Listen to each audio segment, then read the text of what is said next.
कि हम धरना प्रदर्शन नहीं कर रहे हैं, हम यहाँ पे कोई शोर शराबा नहीं कर रहे हैं, हमको आराम से जाने दिया जाए आगे। लेकिन हमारी बातें न सुन करके पुलिस लाठीचार्ज करना शुरू कर दिया, गाड़ी पर बिठा करके और थाना ले जा रहे थे। तभी हम लोग बोले कि जब इनको छोड़िएगा तभी हम लोग जाएंगे यहाँ से, आपको टाइम दिया जाएगा मिलने के लिए। इसीलिए आज भी हम शांतिपूर्ण हम लोग बैठे हुए हैं। लेकिन अगर मेरी इन सभी बातों पर हम लोग के ध्यान नहीं दिया गया तो हम लोग फिर उसी तरह से उससे भी ज़्यादा उग्र प्रदर्शन करेंगे। श्रद्धांजलि यात्रा निकाले थे हम लोग, ताकि सब लोग जाने पाए कि हम लोग 75 दिन से हड़ताल पर है, हम लोग हैं, धरना पर है। सरकार हमारी मांगों को सुन नहीं रही है, समन्वय का अभी तक कोई पहल नहीं किया गया है। तो हम लोग इस तरीके से शांतिपूर्ण चल रहे थे। सबसे आगे रानी शर्मा मैडम सारिका जी थी। सारिका जी पहले से दिव्यांग है और हमारी रानी मैडम जो हैं, आप पता है कि वो देख नहीं सकती हैं, और इसके बावजूद देखते हुए और जानते समझते हुए लाठीचार्ज किया गया।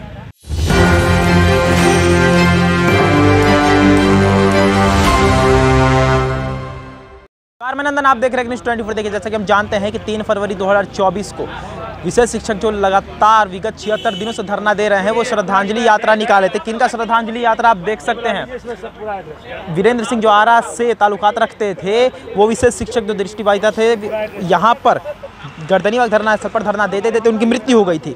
उस वजह से श्रद्धांजलि सभा यात्रा निकाली जा रही थी और वहाँ पर इन पर लाठीचार्ज किया गया और महिला विशेष शिक्षिकाओं पर भी लाठीचार्ज किया गया। अब उनसे बातें करवाएंगे जिन पर लाठियां बरसाई गई और ये भी जानेंगे कि आखिर मुद्दा क्या था, आखिर ऐसा क्यों हुआ कि शांतिपूर्ण धरना देने वाले विशेष शिक्षकों पर इस तरीके से लाठीचार्ज की जो खबर है वो सुनने को मिली। सबसे पहले हमारे साथ इस वक्त मौजूद हैं रानी मैम। आप पहले भी हम इनसे बात कर चुके हैं, लेकिन नहीं पता था कि इस सिचुएशन में इनसे हम मुलाकात कर पाएंगे। क्या हुआ था रानी मैम, क्या बता सकती हैं? कल बोलिए। कल ये तो हम सभी जानते हैं कि अब लोकतंत्र की बजाय राजतंत्र ज़्यादा दिख रहा है बिहार में।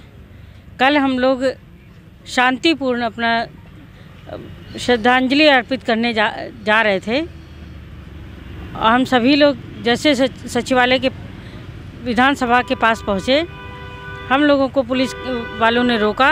हम उनसे बात करना चाहे सब लोग कि हम धरना प्रदर्शन नहीं कर रहे हैं, हम यहाँ पे कोई शोर शराबा नहीं कर रहे हैं, हमको आराम से जाने दिया जाए आगे। लेकिन हमारी बातें न सुन करके पुलिस लाठीचार्ज करना शुरू कर दिया और हम सभी महिलाओं को धक्का देना शुरू किया और उसमें हम 2-3 महिलाएं गिर गईं और चोट भी हमको भी बहुत लगी और उन लोग को भी चोट लगी और हमारे 2 साथियों को गाड़ी पर बिठा करके और थाना ले जा रहे थे। तभी हम लोग बोले कि जब इनको छोड़िएगा तभी हम लोग जाएंगे यहाँ से। और उसके बाद फिर जब तक हम लोग यहाँ पर नहीं आ गए तब तक पुलिस हम लोग को पीछे से गालियाँ देती रही और कुछ लाठियाँ दिखाती रही, हम लोग को बरसाती रही। और उसके बाद फिर यहाँ लाने के बाद फिर हम बोले कि जब हम 3 महीनों से यहाँ पर बैठे हैं तब हमसे कोई अधिकारी मिलने नहीं आया, किसी ने बात नहीं किया। आज जब हम अपना शांतिपूर्ण निकल रहे हैं तो हमारे ऊपर लाठियाँ बरसाई जा रही हैं। तो उनके कहने पर ही उन्होंने, मेरे इस कहने पर ही, हम सबके कहने पर ही मजिस्ट्रेट को बुलाया। तब हम उनके आगे अपनी समस्याओं को रखे और उन्होंने कहा कि आपको टाइम दिया जाएगा मिलने के लिए। इसीलिए आज भी हम शांतिपूर्ण हम लोग बैठे हुए हैं। लेकिन अगर मेरी इन सभी बातों पर हम लोग के ध्यान नहीं दिया गया तो हम लोग फिर उसी तरह से उससे भी ज़्यादा उग्र प्रदर्शन करेंगे। और अभी तो विधानसभा के पास घेरे नहीं थे, लेकिन अब घेरेंगे भी और इनकम टैक्स और गोलंबर सब घेर कर ऐसा रखेंगे कि कोई कहीं नहीं जा पाएगा। जब तक हमारी मांग नहीं पूरी होगी तब तक इस तरह से हम करते ही रहेंगे, चाहे उस पुलिस वाले हमको कितना भी मार दें और चाहे जेल भरो आंदोलन भी चला देंगे। हम लोग सब जाएंगे, जेल जाएंगे तो सब जाएंगे, मार खाएंगे तो सब खाएंगे। ऐसा अकेला किसी के साथ कुछ नहीं होने देंगे। धन्यवाद। और लोगों से हम बातें करेंगे। अच्छा मनोज जी, ये बताइए कि जब प्रशासन लाठी चला रही थी तो क्या उन्होंने देखा था कि रानी मैम देख नहीं सकती हैं, या फिर उन्होंने बिना देखे ही लाठी चला दी? क्योंकि अगर उन्होंने देखा होगा कि ये देख नहीं सकते फिर लाठी चलाई होगी तो बहुत शर्मनाक बात है। ये तो बहुत ही शर्मनाक बात है। हमारे रानी मैडम कितनी एक्टिव है, आप जान रहे हैं कि देख नहीं सकती हैं, फिर भी उनका इतना अंतरात्मा विकसित है कि दिव्यांग बच्चों को राह दिखाती हैं, और ये हम लोग राह दिखा रहे थे, सबसे आगे चल रही थी पहली पंक्ति में ही, और बहुत शांति प्रिय ढंग से। और हमारे दिवंगत भाई वीरेंद्र जी का प्रतिमा एक छवि था, फोटो लेकर के माला लगा के और आगे चल रही थी। हम लोग श्रद्धांजलि यात्रा निकाले थे हम लोग, ताकि सब लोग जाने भाई कि हम लोग 75 दिन से हड़ताल पर है, हम लोग हैं, धरना पर है। सरकार हमारी मांग को सुन नहीं रही है। समन्वयन का अभी तक कोई पहल नहीं किया गया है, तो हम लोग इस तरीके से शांतिपूर्ण चल रहे थे। सबसे आगे रानी शर्मा मैडम सारिका जी थी।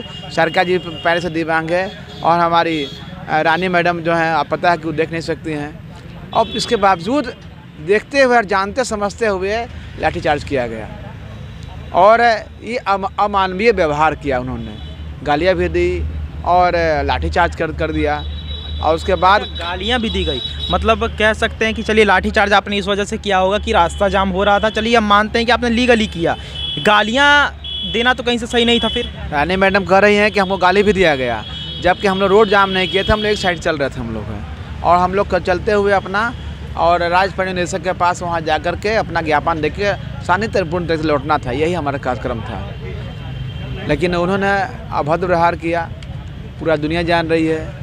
माननीय मुख्यमंत्री पता नहीं कब जगेंगे, वो अपना सामान्य बर्बाद करवा ले रहे हैं, हम लोग सामान्य कर नहीं रहे हैं।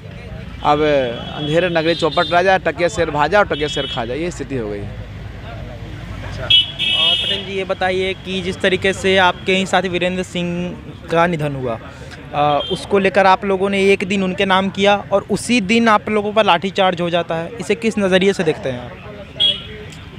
हम मीडिया के भाइयों से बताना चाहते हैं, कल तो हमारा जो आंदोलन ये 76 दिन से चल रहा, उसी में हमारे एक भाई को ठंड लगने से वो घर जा रहे थे, मृत्यु हो गई थी। उन्हीं के श्रद्धांजलि समारोह था, और हम लोग बड़े दुखद भाव से परियोजना निर्देशक और मुख्य सचिव के यहाँ उनसे संबंधित भी पेपर देने जा रहे थे कि उन बहुत अल्प मानदेय था, वो अपना इलाज नहीं करा पाए थे, परिवार का भरण पोषण कैसे कर रहे होंगे।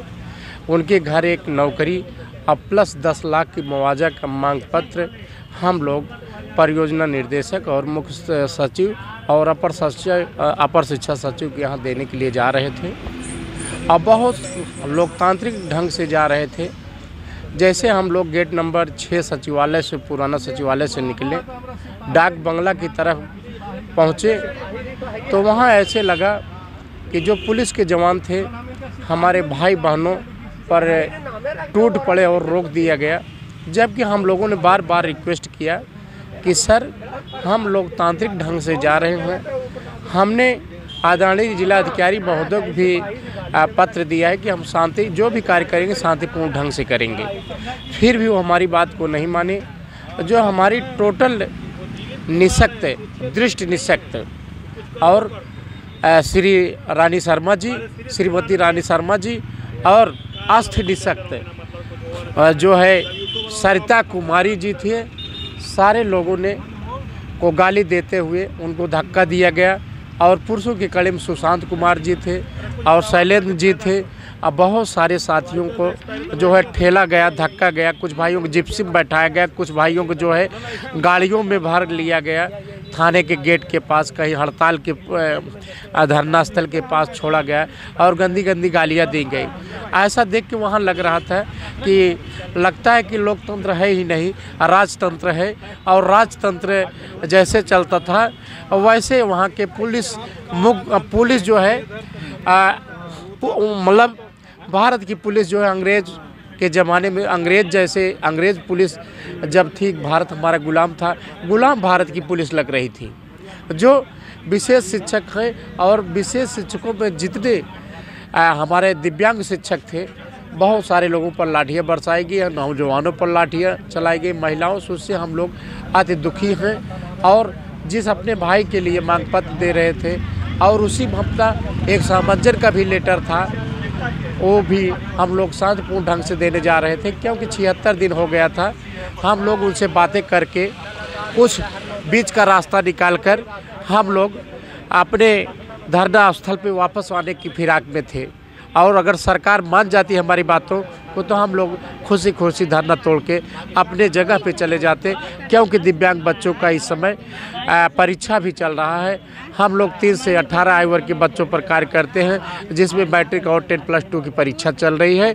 हम भी बहुत संवेदनशील हैं और पुनः आशा और विश्वास करते हैं कि आदरणीय मुख्यमंत्री जी, अपर शिक्षा सचिव जी और जो है उप मुख्यमंत्री जी, शिक्षा मंत्री जी, हमारी मांग जायज़ है। हाँ, हमने जो है मुख्यमंत्री को भी नामांकन के तौर पे बता दिया है सारी बातों को। पूर्व मुख्यमंत्री श्री जीतनराम मांझी सर को भी बता दिया हूँ और अपर शिक्षा सचिव को बता दिया हूँ।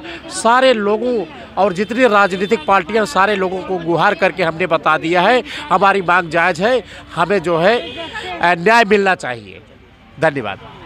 तो जैसा कि आपने देखा कि विशेष शिक्षकों का जो धरना अभी भी कंटिन्यूसली जारी है, और आपको बता देते हैं कि जिस तरीके से इन पर लाठीचार्ज किया गया जो बहुत ही गलत था। आपको देख सकते हैं विशेष शिक्षक अभी भी 76 दिन हो चुके हैं, लेकिन धरना स्थल पर मौजूद है। देखना ये होगा कि आखिर कब तक धरना बरकरार रहेगा इनके तरफ से। तो ये थी आज की रिपोर्ट। बाकी ऐसे और तमाम खबरों के साथ बने और देखते रहेंगे 24। मैं नंदन के साथ धन्यवाद।